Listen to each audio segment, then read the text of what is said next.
Hi, everybody. This is Al with Thoughts on Hosea. Thanks for being so patient. I was, real busy.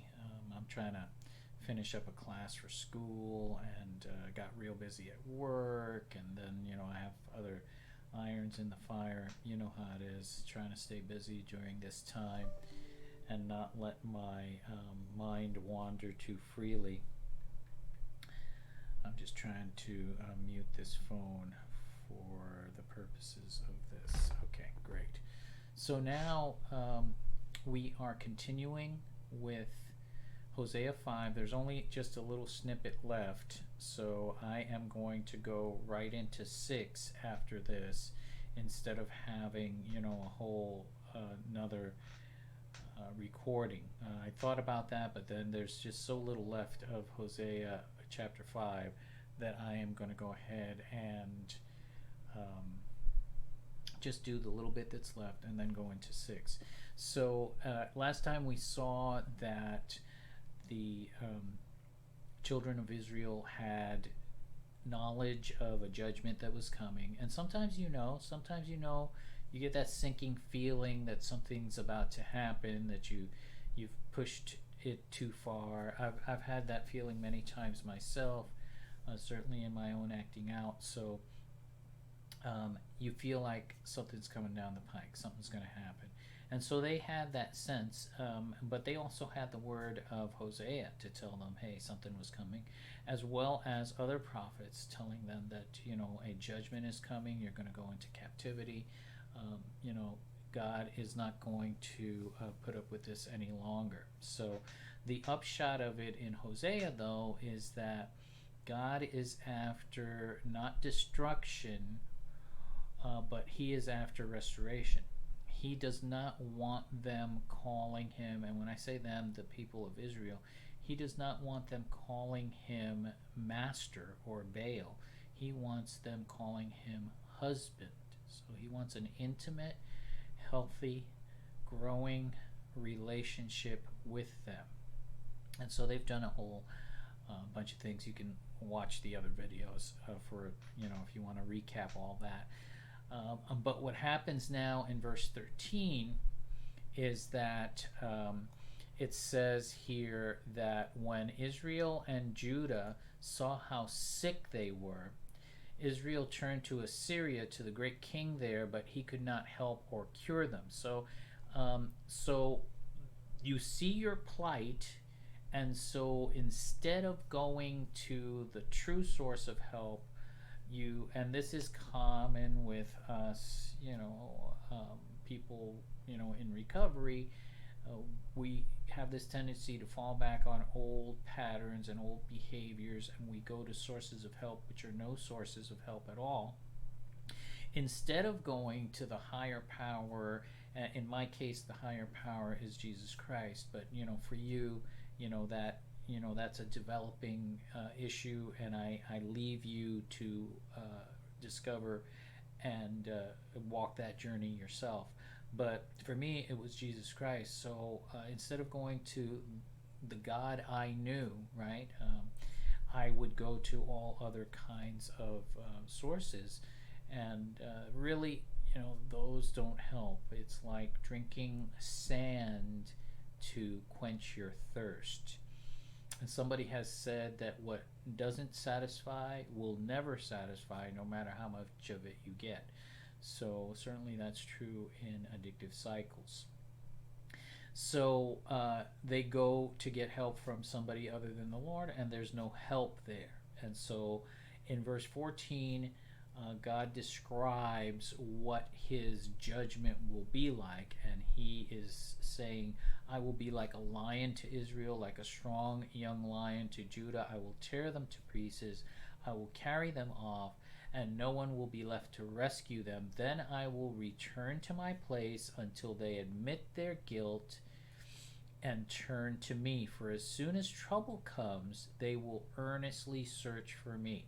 Now, this is a principle which I have shared with other people, which I have learned myself in the school of hard knocks, and that is, we will not change until we feel the pain of remaining where we are. We will not change until we feel the pain of remaining where we are. So, this is just something I've observed in my own life and other people's lives. As long as we can maintain comfort, and we will just assume everything's okay, because of course, when nothing's going wrong, that means we're okay, we're on the right path, right?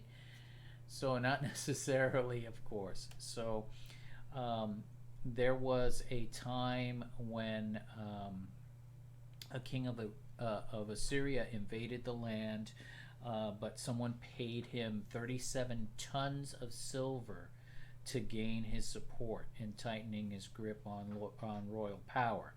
And then the person who was paying this king of Assyria, he extorted that money from the rich, demanding that each of them pay 50 pieces of silver to the king of Assyria. So, in that particular case, the king of Assyria turned away from attacking Israel, but that was short-lived. So with our particular solutions, they can be very short-lived. Sometimes people try to solve their problems, their single problems, by getting married. You're just trading a set of problems, or let's put it this way: we're trading a set of challenges for a different set of challenges. And some people try to solve their problems by having children. Again, you're trading your current challenges for a new set of challenges, and maybe even not trading, maybe just stacking a new set of challenges on the existing challenges, right? So, life is difficult enough, but then, we try to resolve it or solve it by all these different ways, right? So, God, however, will allow himself to be found. Notice how he says, I will return to my place until they admit their guilt and return to me. For as soon as trouble comes, they will earnestly search for me. God will allow himself to be found. God judges his people in order to restore them, not destroy them. So that's very important to remember. Even though we have this picture of God in the Old Testament, and as I said, I cannot, and there are other good people out there that are doing a great job with this, so I defer to them. There's Preston Sprinkle out there. There's the Bible for Normal People, which is a podcast. There is there's the Bible Project, which is just outstanding. And there's also the Outline Bible out there. So, there's so many resources. I mean, you don't need to come to me for all the answers, right? But, in spite of how God is viewed in the Old Testament, he has shown himself over and over to be a God of compassion and a God who wants to restore people, not destroy people. So that is Hosea chapter 5, verses 13 through 15. And at this time, we're going to pivot, and we're going to start with Hosea chapter 6, verse 1 through 10, although I doubt we'll get very far today. Let me see if I can get to Hosea 6 quickly here. All right, so Hosea 6, I'm just going to read 3 verses at a time because we don't have a lot of time here. Come, let us return to the Lord. He has torn us to pieces. Now he will heal us. He has injured us. Now he will bandage our wounds. In just a short time he will restore us so that we may live in his presence. Oh, that we might know the Lord. Let us press on to know him. He will respond to us as surely as the arrival of dawn or the coming of rains in spring. So that all sounds quite wonderful, and it seems to be a type of worship in the first 3 verses on behalf of the people, and they're speaking of healing and comfort, bandaging. It depends what version you're looking at, what translation you're looking at. Restoration, revival, rescue. It sounds like a heartfelt exaltation of God's ability to restore his people. When you take chapters 1 to 5 into account, all that talk of sinfulness and faithlessness and judgment and justice and tearing and all that kind of stuff, this sounds certainly like a reversal in attitude and maybe in fortune. But if you look at the words closely, and again, I am not getting into the original language. We know that this was Hebrew or Aramaic, and then there were some Latin translations of Hebrew, and so I just leave you to do that research. It's out there, easily accessible, actually. So, but if you look at these words, what's missing here is that they're not mentioning anything about having to be forgiven for the behavior that was referred to in the previous passages. God's abilities are acknowledged, but not man's culpabilities. So if you take these 3 verses at face value, then you would be expecting God to acknowledge their advances in some fashion, right? In Ephesians 2 verses 5 and 6, it talks about us being dead in transgressions when God approached us, and so that requires a certain attitude on our part. God already has a good attitude when he comes to us. It depends on us now how we're going to face off with him. Are we going to raise our fist, or are we going to bow the knee? I'm getting close to the time here, and as I've said before, I don't want to exceed 15 minutes, at least not by much.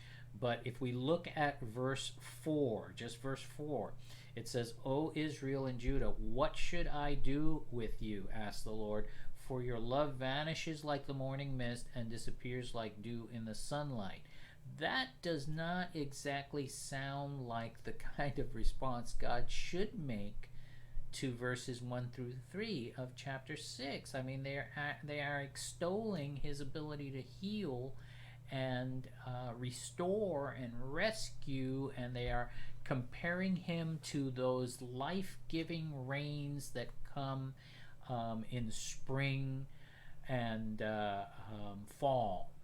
So it's interesting. It's interesting, even more interesting, that he contrasts their use of water to describe him. He uses water also to describe them, but he likens them, or likens their love, to morning mist and dew. So that evaporates quickly, right? So this love that they're showing, God is discerning that this love in verses 1 through 3 is that plea of the addict who will do anything, say anything in the moment to just get past this point, so they can figure out later a way to continue doing what they're doing. That's what this is. And we can tell that by the context and reading that. So at this point, I'm going to go ahead and cut it short here, because I recognize that I am going to continue talking and talk over the time, and I might as well stop when I am ahead, right? Quit while I'm ahead. So we'll pick up here at the next time. So Ephesians, Hosea chapter 6. We're going to start at verse 4 next time. Okay? Thank you so much. I hope that you are doing well, that you're safe, that you're secure. Whatever you're doing, it doesn't matter to me if you're protesting or not protesting or any of that kind of stuff. If you're a Christian, I want you to be safe. I want you to be well. I want your family to be well. I don't want you to die or get hurt or anything like that, any more than I would want any of that for any member of my own family. So please, please, please be careful. Love people, however that works out in your life. and take care of yourselves. Keep the faith. Okay? Take care. Bye bye.